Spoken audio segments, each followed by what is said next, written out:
Hindi pwede mga kabayan na meron kang gagawin. Dahil Pilipinas, flag to ng Pilipinas. Tapos, handang makikipaglaban. Ayan o. Kaya careful tayo.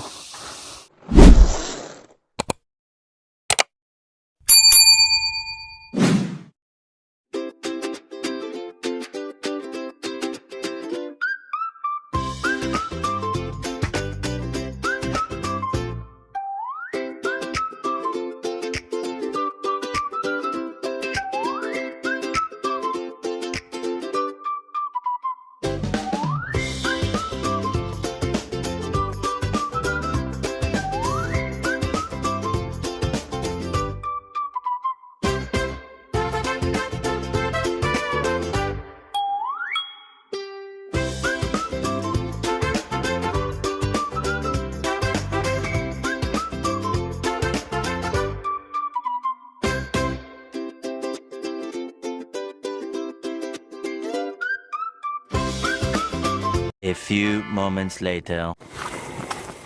Good morning mga kababayan. Dito naman tayo sa kabundukan. At ngayong araw po ay medyo mahina po yung boses ni Madam Lori dahil kakain sa sobrang init po ng panahon. Kakainom niya po ng malamig. So hindi po siya nakakapagsalita ngayon gawa ng medyo may diferensya. So ayan. Tapos Madam, Yun na may diferensya. Yung nagsasalita. May diferensya, may diferensya, madam. May diferensya yung nagsasalita pala. daming mangga oh. Nag-spray sila dito nakaraan.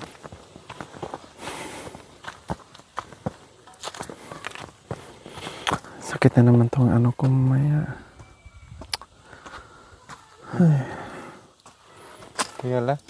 Hindi, yung ano ko. Dinadandaan ko yung balakang ko.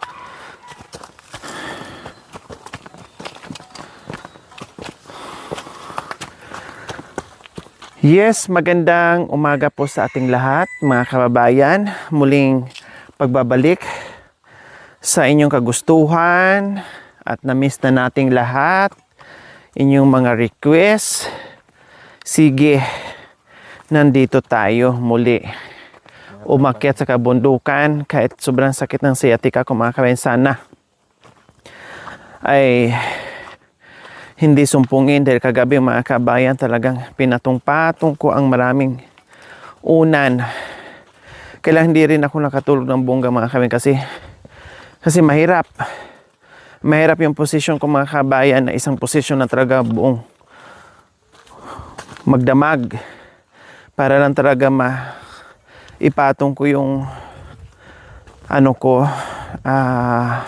isang paa ko mga kabayan. So medyo nakarelax siya. Tapos ito, lakad na naman tayo ulit, akyat baba.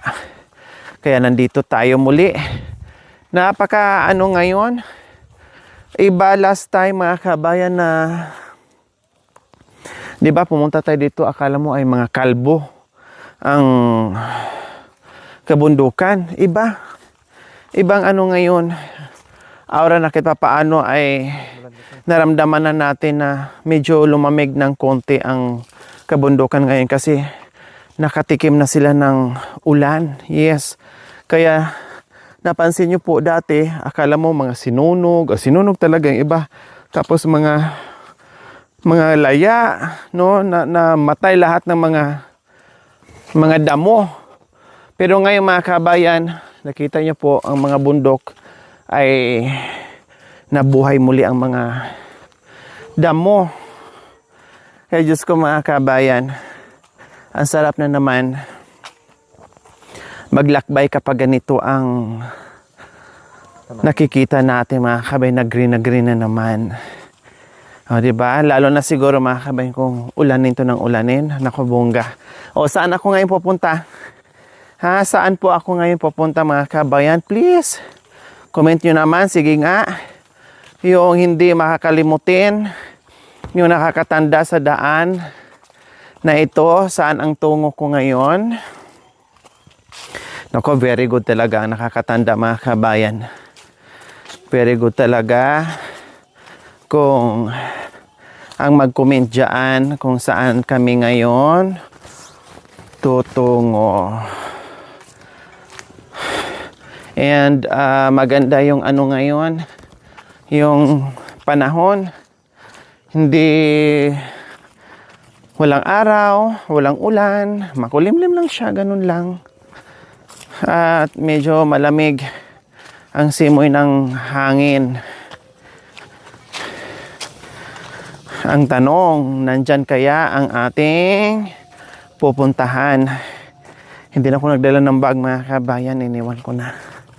Dahil mabigat, manibago na naman tayo dahil syempre medyo matagal-tagal tayo sa patag, and then biglang sabak na naman sa kabundukan, kaya maninibago talaga tayo.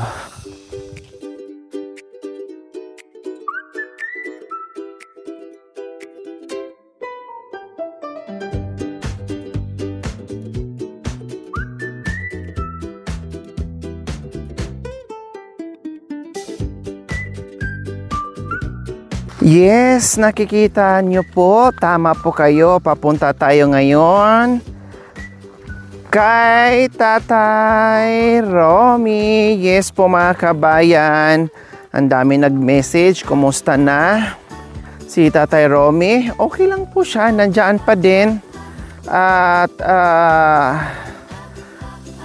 silipin natin muli ngayon kung may pagkain pa ba sila mga kabayan. Kasi nga, tinatanong din ni Nanay Mia po mga kabayan. Last time, nagpahatid si Tita Dina. No? Last time, ay nandito tayo dahil nagpahatid ng biyaya si Tita Dina mga kabayan. Tapos, pinakumusta ni Nanay Mia. Actually, sabi nga ni Nanay Mia, "O Lori, magpadala ako ng pera para mapasyalan si Tatay Romy at dalhin mo sila sa bayan, no?" Gusto sana magpadala ni Nanay Mia ng budget. Pero sabi ko, ay, wag po Nanay Mia, kasi malaki pang budget nila, may pera pa sila at inuunti-unti ko naman yon, hindi pa naubos dahil si Tita Dina din ay nagpadala, no, nung last na nandito tayo. So ngayon, sabi ko nga, kapag walang padala, ay doon sa pera nila mga kabayan na hawak natin, no, na nandiyan lang, ay yun po yung budget nila ni Tatay Romy, na masisilip natin sila kahit man lang isang beses, isang buwan po mga kabayan. Kaya sabi ko, wag po Nanay Mia dahil meron pa. Sabi naman ni Nanay Mia, okay, sige. Then, kapag wala na talagang ibang magpadala mga kabayan, yun na po talaga ang madudukot natin, no? Para sa buwan-buwan po nilang budget at masisilip po natin sila. So ngayon, sunduin namin mga kabayan dahil hindi na kami nagdala ng kung ano-ano pa. Nakita nyo ngayon, wala kaming dalang ulam, wala kaming dalang bigas, etc. Wala. So sabi ko, puntahan na lang natin at sunduin. Bilhin natin yung kailangan nila kasi gusto rin nila ni Mia na makababa na naman sila, makapasyal sila sa bayan. Tingnan nyo po ang daan mga kabayan, makipot na naman, madamo na naman. No, halos wala na namang dumadaan dito mga kabayan. Dahil halos walang bakas na naman. Oh, tingnan nyo. Oh. Samantalang dati malinis yan. Ngayon ay madamo na naman dahil yun nga, tag-ulan na naman ang panahon ngayon, lalo na papasok na ang June. So dyan na po talaga ay madalas ang ulan.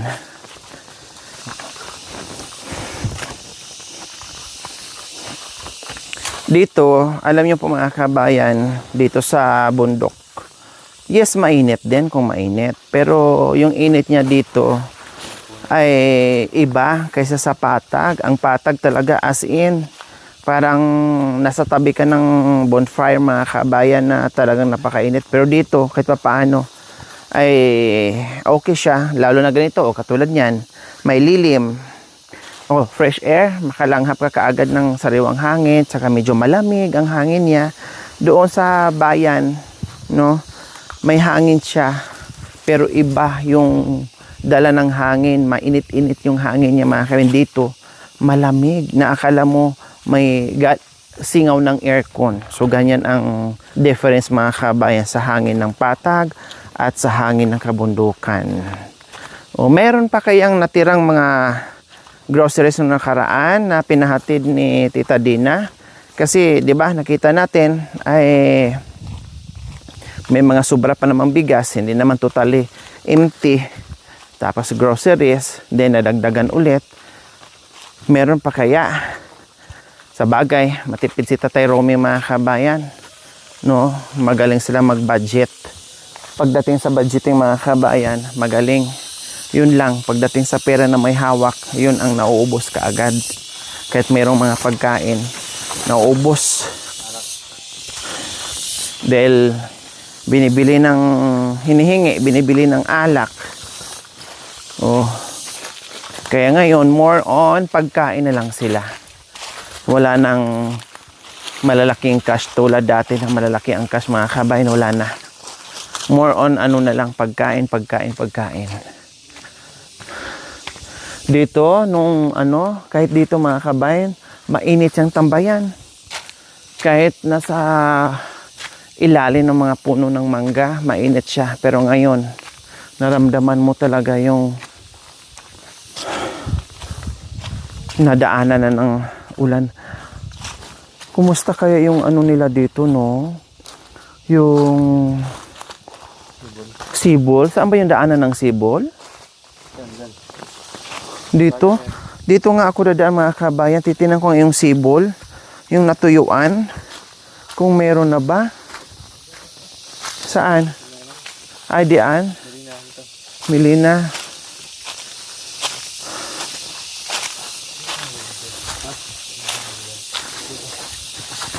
Daanan natin yung Sibol mga kabayan. Kung saan doon? Tapos liko. Daanan natin yung Sibol.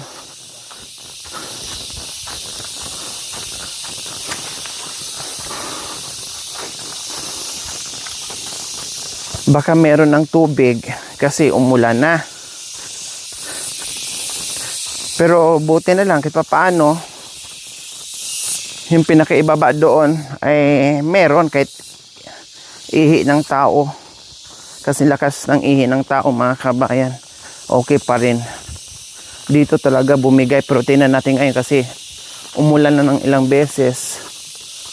Kung meron na. So ngayon po mga kabayan ay silipin natin ang Sibol na kung saan nilagyan natin ng hose noon para bagsak doon sa ibaba sa bahay ni Tatay Romy. Dito kami kamuntikan ng makagat mga kabayan ng ng ahas. Namuntik ko ng maapakan, isang hakbang na lang maapakan ko na. Itanghaling tapat pa naman mga kabayan. Ay, ano ba yun? May tumusok. Ang haling tapat, kaya kailangan pag dumaan tayo ng ganito, pasampasin natin para just in case na ay tatakbo sila.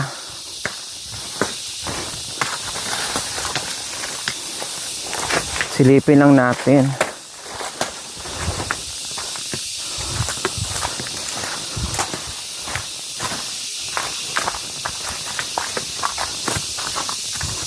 Ay, naku po. Wala. Ay, may tubig. May tubig pero marumi. Wala pa. Ano lang yan, tubig ulan niya mga kabayan kasi medyo malalim yan. Nung nagkaroon siya ng tubig, ulan pero hindi pa talaga yan galing sa kasi mahalata to mga kabayan kasi malalaman mo kung meron na siya dahil ito mamasa-masa yan. Diyan nanggagaling yung mga tubig, no? mamasa-masa yung mga kabayan. Ngayon tuyong-tuyo yung palibot, so ibig sabihin yung tubig na yan ay tubig ulan pa yan na nasahod dyan, kaya nagkaroon siya ng pundo ng ano dyan, tubig. So wala pa mga kabayan. So ito sana ang pinakamaganda kung hindi naubusan, dahil wala ng problema kay Tatay Romy, salo doon lahat sa CR pati sa drum. Pero naubusan siya, natuyo siya, hindi siya naka-recover sa sobrang init mga kabayan. Meron namang civil number 2 doon sa ibaba, pero pahirapan naman ang pag-ibig. Pero ganun pa man mga kabayan, ang importante anong sinabi ko? Pahirapan ang pag-ibig. Wala sa isip ko bakit ba? Pero mga kabayan, ganun pa man, kahit pahirapan ang pag-igib doon,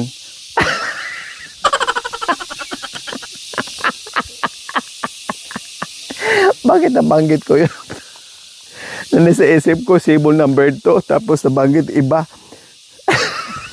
Wala sinunirma ha. Ari ko sumakit tuloy lalo yung sciatica ko mga kabayan. So ayan po mga kabayan, kahit papaano may civil number 2, kahit pahirapan ang pag-igib mga kabayan, ang importante meron po talagang maiigiban, may tubig.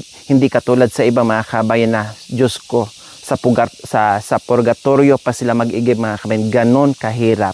Okay, sige, walang tubig, sinilip natin, so kailangan siguro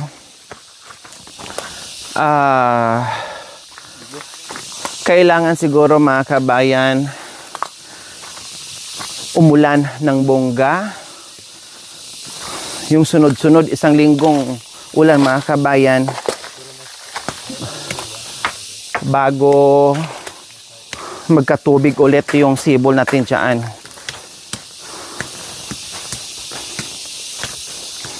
Diyos ko, ang haba kaya ng ano dito mga kabayan. Ang haba kaya ng ahas dito na muntik nang kumagat sa akin.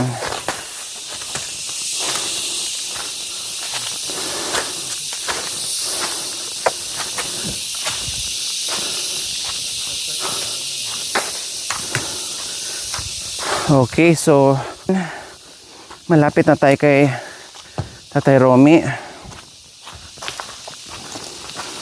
So ayan po mga kabayan, malapit na tayo kay Tatay Romy. Pati yung mga saging, no, lahat, mga halaman, saging, mga prutas, lahat mga kabayan.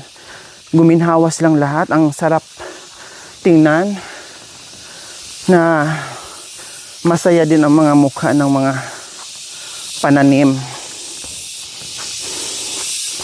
na naano sila ng ulan. Bakit? Nabuwal. Kala ko pinuto. Nabuwal. So ayan na ang bahay ni Tatay Romy. Nandiyan pa yung mga solar nila. Buo pa ang bahay. Buo pa ang kanilang tambayan dyan. Alam niyo po mga kababayan, lalong gumanda yung tambayan nila dyan na lumilim ulit kasi yung puno na yan, natanggal ang mga dahon, nagpalit din kumbaga kapag tag-init. Pero ngayon lalong gumanda at malamig dahil lahat ng puno ay may mga dahon na naman. O dandahan kasi, sino bang nabuwal dito? Si Mami T? Grabing tawa ni Nanay Tere dito kasi sabi ni Nanay Tere, dahan-dahan ha, kasi madulas yung lupa, mamaya-maya bumagsak si Mami D. Kaya natawa siya.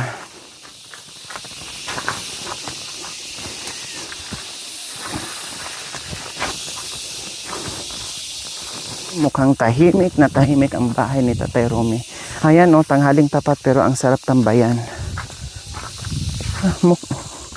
Malinis yung nagdadamo dito dinadamuhan.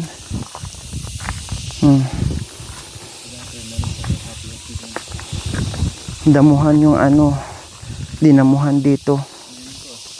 Ha? Oo, bagong damo nga May naglinis siguro dito. Ayan, karating na tayo dito. Tahimik.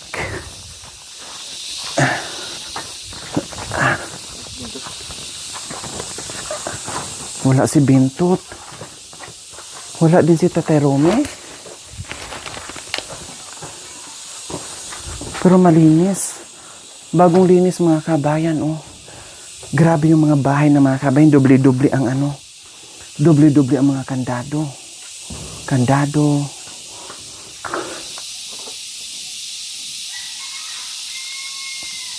Doble-doble ang kandado mga kabayan. Pati dito kay Bintot, ayan oh. Grabe, doble-doble yung mga kandado pero malinis. Ayan oh. Malinis po mga kabayan. Pero bakit may mga basag-basag dito na buti ng gin ata yan oh. Basag-basag pero malinis, in fairness mga kabayan, malinis. Pero nandito lang yung tao dahil ayan oh. May ano pa, may baga pa. Pero mukhang may aba. Hindi pwede mga kabayan na meron kang gagawin. Dahil Pilipinas, flag to ng Pilipinas. Tapos handang makikipaglaban. Ayan o. Kaya careful tayo.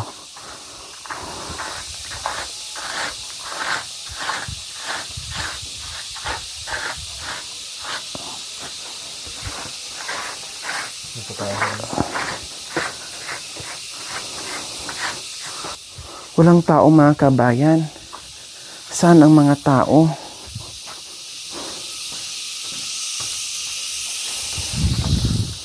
Mga kababayan ko, nandito na tayo ka Tatay Rome, pero walang mga tao. So kay kwarto ni Marvin, asahan na natin na wala talaga yan. Pero kay Kuya Bintot, wala kasi minsan umaalis din. Pero pati kay Tatay Rome, wala din po mga kabayan. Saan kaya sila? Tanghaling tapat, bakit wala? Saan pumunta? Oh, may mga kahoy dito, oh. Oh, bagong lagari. Baka nandoon na naman sa ulingan or may ginagawa. Silipin natin muna dito sa Silipin muna natin dito sa kabilang sa taniman niya mga kabayan.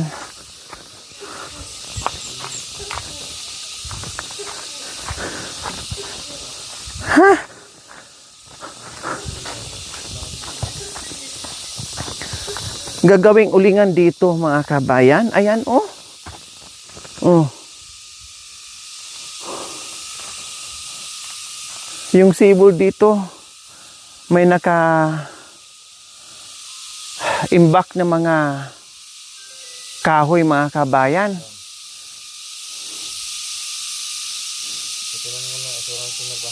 Sumukhang gagawing ulingan dyan.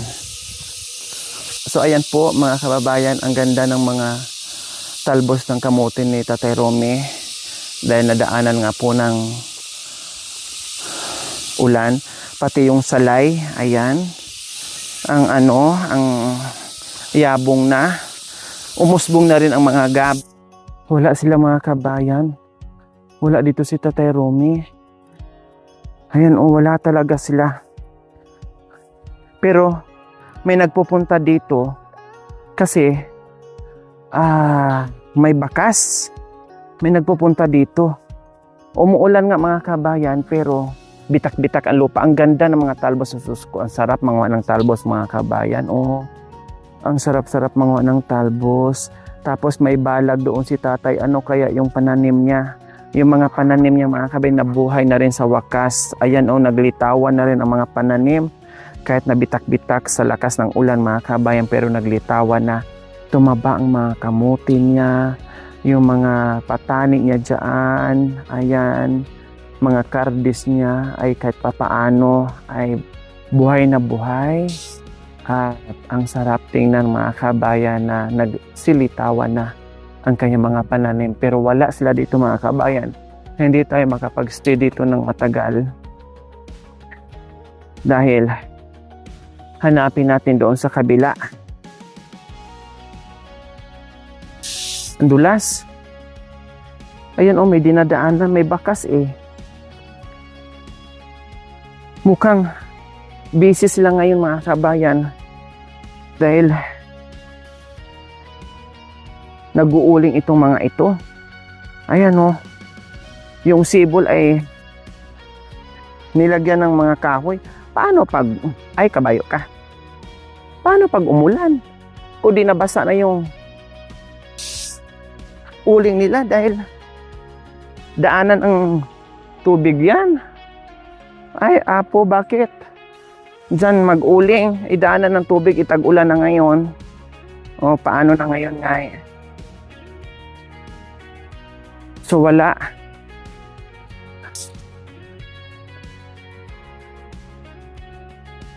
Baka nangalap na naman ng ano, nangalap na naman ng pang-ulam.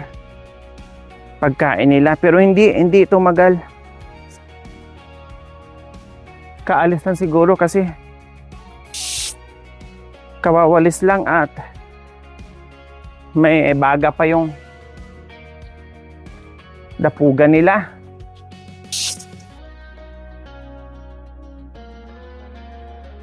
Ha?